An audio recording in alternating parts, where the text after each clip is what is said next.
Agora Info News Update. আজ ভোর থেকে আগরতলা পুর নিগমের উদ্যোগে শহরজুড়ে শুরু হয়েছে বর্ষর উচ্ছেদ ও দখলমুক্ত অভিযান। আগরতলার মেয়র দীপক মজুমদার গত 1 ফেব্রুয়ারি ঘোষণা করেছিলেন, 3রা ফেব্রুয়ারি থেকে নর্দমার ঢাকনা বা রাস্তার উপর বেআইনি পার্কিং করা যাবে না এবং লাইসেন্স ছাড়া কোনো রাস্তার ব্যবসা চলবে না।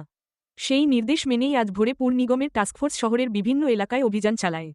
অভিযানের সময় ফুটপাত পরিষ্কার করা হয় এবং অবৈধ হকারদের দোকান ও ঠেলা সরানো হয়। তবে অভিযোগ উঠেছে, লাইসেন্স থাকা সত্ত্বেও কয়েকজন হকারের ঠেলা বাজেয়াপ্ত করা হয়েছে। এ নিয়ে ক্ষোভ প্রকাশ করেছেন বিজেপি সমর্থিত হকার্স অ্যাসোসিয়েশনের নেতা বিপ্লব কর। তিনি বলেন, লাইসেন্স থাকা সত্ত্বেও গরিব ব্যবসায়ীদের ঠেলা নিয়ে নেওয়া হয়েছে। এটা অন্যায়। এই অভিযান নিয়ে শহরবাসীর মধ্যে মিশ্র প্রতিক্রিয়া দেখা দিয়েছে। অনেকেই অভিযানে সন্তোষ প্রকাশ করেছেন। তাদের অভিযোগ, ফুটপাথ ও রাস্তার উপর দখলের কারণে হাঁটা ও যান চলাচল দুটোই কঠিন হয়ে পড়েছে। নাগরিকরা জানান, গোলবাজার, বটতলা, কামান চৌমুহনী, মঠ চৌমুহনী, শঙ্কর চৌমুহনী থেকে কর্নেল চৌমুহনী রাস্তা, পোস্ট অফিস চৌমুহনী ও নাগেরোজলা ব্রিজ এলাকায় দীর্ঘদিন ধরেই দখল সমস্যা রয়েছে। একই সঙ্গে অনেকেই দাবি করেছেন, শুধু উচ্ছেদ নয়, হকারদের জন্য নির্দিষ্ট ভেন্ডিং জোন তৈরি করা হোক। পুরনো টিআরটিসি কমপ্লেক্স এলাকায় হকারদের সরানোর প্রস্তাবও উঠেছে। তবে কিছু বাসিন্দার প্রশ্ন, এই অভিযান কতদিন চলবে? 2-3 মাস পর সব আগের মতো হয়ে যাবে কিনা, তা নিয়েও সন্দেহ রয়েছে। এ বিষয়ে মেয়র দীপক মজুমদার বলেন, ফুটপাত পথচারীদের জন্য, রাস্তা যান চলাচলের জন্য। ফুটপাত দখলমুক্ত রাখতেই এই অভিযান। এখনও পর্যন্ত লাইসেন্সপ্রাপ্ত হকারদের ঠেলা বাজেয়াপ্ত করার অভিযোগে পুর নিগমের পক্ষ থেকে কোনো আনুষ্ঠানিক বিবৃতি দেওয়া হয়নি। এই অভিযান ঘিরে আগরতলা জুড়ে এখন চলছে তীব্র আলোচনা। একদিকে শৃঙ্খলাবদ্ধ শহরের দাবি, অন্যদিকে গরিব হকারদের জীবিকা রক্ষার প্রশ্ন। এটা আগরতলা পৌর নিগমের ধারাবাহিক এটা বলবো যে প্রোগ্রাম বা কর্মসূচি আগরতলা শহরবাসী অনেক দাবি বা একটা সমস্যা বলবো, বা শহরকে যারা ব্যবহার করার জন্য বিভিন্ন প্রান্ত থেকে আসেন রাজ্যে স্বাস্থ্য বলুন, শিক্ষা বলুন, ব্যবসা যেগুলো প্রয়োজন যখন আসে তাদের স্বাভাবিক চলাচল অনেকটা বিঘ্ন ঘটে। যান চলাচল বন্ধ হয়ে যায়, অনেক জায়গায় দুর্ঘটনা ঘটে এবং যান চলাচল আগরতলা শহরে যান একটা সমস্যা। সেদিকে লক্ষ্য রেখে আমরা সিদ্ধান্ত নিয়েছি যে ধারাবাহিক আজকে শুধু হবে না, প্রতিদিনই হবে না, একটা নজর রাখা হবে যে যারা বেআইনিভাবে অনৈতিকভাবে ফুটপাত দখল করে, যাদের মানুষের চলাচলের যে রাস্তাটা এটা দখল করে ব্যবসা করছেন বা রাস্তা যথাযথ লাইসেন্স নেই কিন্তু অনুমোদন ছাড়া তারা ব্যবসা করছেন, বা পার্কিং জোনে নির্দিষ্ট জায়গায় পার্কিং না করে বাইক দুটা রাখছেন, সেই বা ভ্যান্ডিং জোনে না ব্যবসা করে অন্য তারা তাদের সুবিধা মতো কাজ করছেন, যাতে স্বাভাবিক একটা অসুবিধার সৃষ্টি হচ্ছে মানুষের। সেটাকে লক্ষ্য রেখে আমরা পৌর নিগম টানা কর্মসূচি হাতে নিয়েছি। আগেও আমরা আপনি যেটা বলেছেন আগেও করেছি, আমরা ব্যবসায়ীদের সাহায্য চেয়েছিলাম। এখানে যারা ক্ষুদ্র ব্যবসায়ী বিশেষত তারা এই কাজটা করেন, কিন্তু আমাদের এখানে আশপাশ করে যেটা আমরা লক্ষ্য করেছি বা আমাদের কাছে যে খবর আছে, বড় বড় ব্যবসায়ীরা তাদের সহযোগিতা করে। আজকে আমরা বার্তা দিয়েছি যে ক্ষেত্রে পুর নিগম কি কড়াকড়ি ব্যবস্থা নেবে। না, আমরা তো বললামই তো আমি যে বড় ব্যবসায়ীদের এবার বলা হচ্ছে যে আমরাও একটা ডিফারেন্স থাকার চেষ্টা করছি। অনেক খবরও আছে যে যারা ফুটপাতে ব্যবসা করে, ছোটো ব্যবসায়ীরা তাদেরকে যে মালামাল সাপ্লাই করে বড় বড় ব্যবসায়ী করে।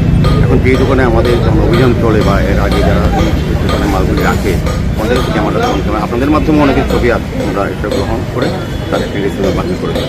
বিশেষ করে শকুন্তলা রোডে দুর্বিষহ অবস্থা, যেমন চলতেই পারে না, মানুষের প্রয়োজনে আসতে পারে, কাজ করতে পারে না, দুর্বল করে ব্যবসায়ীরা, বিশেষ করে ফুলের ব্যবসায়ীরা তাদের নিজস্ব দোকান আছে, কিন্তু প্রত্যেক দিকে তারা কিন্তু দখল করে ফুলের ব্যবসা করে। বিয়ের ডেটগুলিতে গাড়ি রাস্তায় 3 ঘন্টা জাম করে সাজানো হয়। সেই গাড়িগুলো তুলে নেওয়ার জন্য ট্রাফিক দপ্তরকে বলা হয়েছে, তারা নেবেন। এবং এই ফুল ব্যবসায়ীরা যাদের দোকান থেকে ফুল এনে রাস্তায় ব্যবসা করেন তাদের রেজিস্ট্রেশন বন্ধ করতে হবে, একদম দোকান বন্ধ করতে হবে। এইভাবে একটা করার সিদ্ধান্ত আমাদের সরকারি পর্যায়ে নেওয়া হয়েছে। আগরতলা শহরের সুন্দর থাকে, ভালো থাকে, যানজট মুক্ত হয়, সেক্ষেত্রে উনিও অনেক ব্যবস্থা গ্রহণ সরকারিভাবে করা হয়েছে। আমাদের পরামর্শ বলেছি, তো আমরাও সারা শহরকে সুন্দর পরিচ্ছন্ন রাখার জন্য, যানজট মুক্ত করার জন্য সরকারের পাশাপাশি আগরতলা পৌর নিগমও বিভিন্ন ব্যবস্থা গ্রহণ করে আমরা নেব। তারা তো বেআইনিভাবে আপনার আমার চলাচলের রাস্তা ওরা দখল করে বসে আছে। তো আমাদের দেখতে হবে ব্যবসায়ী তো অসাধু ব্যবসায়ী এখানে তো গোনায় দলবেন, ধরেন 100 বা 150 লক্ষ লক্ষ লোক আগরতলা প্রতিনিধি ব্যবহার করে, তাদের সাবজেক্ট আমাদের জানতে হবে, তাদের বিষয়টা দেখতে হবে। আর যদি ব্যাড প্র্যাকটিস আগরতলা শহরে আজকে যাকে ওঠাবো 15 দেবো, পরের দিন আবার বসে যাবে, মানে এখন ভালো পড়াশোনা করতে হবে না, রাস্তা থেকে মাল নিয়ে বসে থাকছে, তাকে একটা 50 লক্ষ টাকা পুনর্বাসন দিতে হবে সরকার থেকে। কিন্তু সরকার দায়িত্ব পাবলিককে দেখে না। আমরা এই জায়গায় যাচ্ছি না, যারা অনৈতিকভাবে বসে থাকেন তাদের।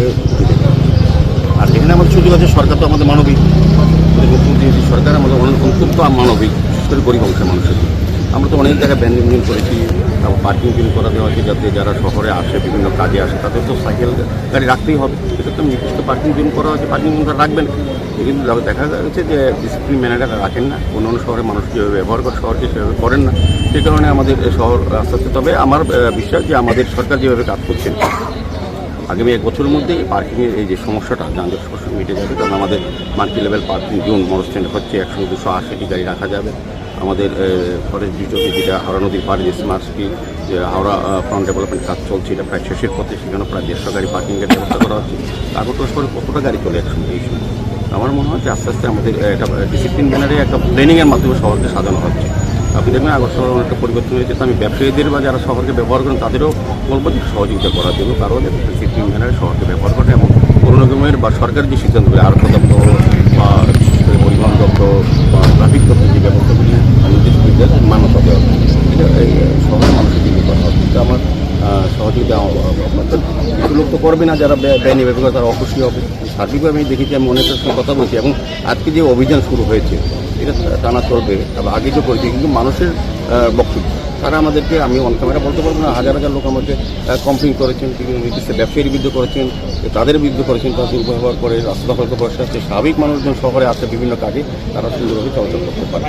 সেই কারণে যানজট তৈরি হয়, শহর অপরিচ্ছন্ন থাকে, আমরা কাজ করতে পারি না। সেই কারণে আমাদের যারা স্ট্রিট ভেন্ডার আছেন যারা লাইসেন্স দেওয়া হয়েছে এবং স্পেসিফিকেশন 6 ফুট বা 4 ফুট থাকতে হবে, ঠিক করলেই তাদের মানুষ দোষ নেই। আমি যদি পৌরনিগমে থাকতাম আমি এই কথাটাই বলতাম, আপনার অভিজ্ঞতা থাকতো। কারণ এই রাজ্যের শহরের মানুষ বা রাজ্যের মানুষ দেখেনি এত ব্যাপক উন্নয়ন একশো খবর দিন তো ছিলই না আগরতলা শহরে, কোনো প্ল্যানিং ছিল না।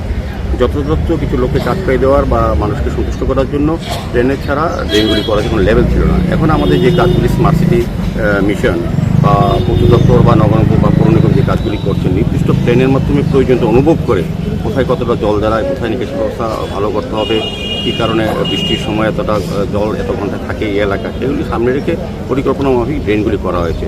এখন একটা সুফল পাওয়া যায়। এখন যারা অভিযোগ করছে তাদের বাড়ির সামনে তাদের সরকারি জায়গা দখল করা ছিল বলে কভার ড্রেন করেছে ভেঙে, এখন তাদের কথা বলছি ঠিক। আমি তো টেকনিক্যাল ম্যান না, ড্রেনটা লেভেল আছে কিনা আমি কী করে বুঝবো? যখন দেখবো আমার বাড়ির সামনে জলটা নির্দিষ্টভাবে বিল আউট করা যাচ্ছে, তখন বুঝবো যে লেভেল মেনটেন করে গুণগত মান বজায় রেখে সরকার কাজ করে। এখন আমি আগাম কী করে বলবো? এটা ইঞ্জিনিয়াররা বলতে হবে, যারা সহকর্মীরা যারা কাজ করে আশঙ্কা নেই। তবে আমি বলবো কভার ড্রেনের উপর যারা গাড়ি রাখেন, যারা গ্যারেজ হিসেবে ব্যবহার করেন, কভার ড্রেনের উপরটা আমাদের ফুটপাথ হিসেবে মানুষকে যাতে চলাচল করতে পারে, রাস্তায় গাড়ি চলবে, ফুটপাথে মানুষ চলবে, সেই জায়গাটায় আমরা নির্দিষ্ট করার জন্য চেষ্টা করছি।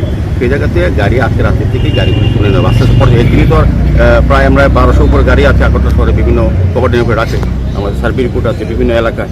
এটা এগুলি আজকের থেকেই কাজ শুরু হবে। আমি আজকে রামনগর বিধানসভাতে শুরু হবে, যেহেতু আমি এই এলাকার বিধায়ক এবং মেয়র আছি, তো সেই কারণে আমার বিধানসভা থেকে আজকে শুরু করবো। কিন্তু বলতে না পারে যে মেয়রতে তুলে নিয়ে অন্যরা তুলতে, সেরকম বিষয় না।